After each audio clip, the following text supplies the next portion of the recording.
கைத்தல நிறைக்கணி அப்பமுடு அவள்பொறி கப்பிய கரிமுக நடிப்பே கட்டிடு வடியோர் புத்தியில் உறவே கற்பகம் எனவினை கடிதேகும் மத்தமும் மதியமும் வைத்திடு மரண்மகன் மற்பொடு திறப்பொருள் மதையான் மத்தள வயிறேனை உத்தமிழ் புதல்வனை மட்டவிழ் மலர்கொடு பணிவேனே முத்தமிழ் அடைவினை முற்படு கிரிதனில் முற்பட எழுதிய முதல்வோனே முப்புறம் எரி செய்த அச்சிவன் உரை ரதம் அச்சது பொடி செய்த அதிதீர துயரது கொடு சுப்பிரமணிப்படு அப்புனை மதனிட இவமாகி அக்குரமங்களுடன் அச்சிறு முருகனை அக்கடமனமருள் பெருமாள் கைத்தளத்துல கனியையும் அவள் பொறியை உண்ணும் யானை முகத்தொனை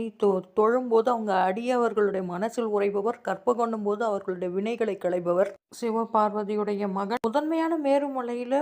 முத்தமிழ முதல்ல எழுதிய முதல் தன்னை வணங்காது சென்றதை உணர்த்தறதுக்காக சிவபெருமானுடைய ரச்சம் உரிச்சு திணைப்புணத்துல யானை வடிவாகி வள்ளியை துரத்தி முருகனோட கல்யாணம் செய்து கணபதிய மனம் வீசும் மலர்களால் ஒருவன் முருகப்பெருமானை உள்ளன்போடு வழிபடுகின்றானோ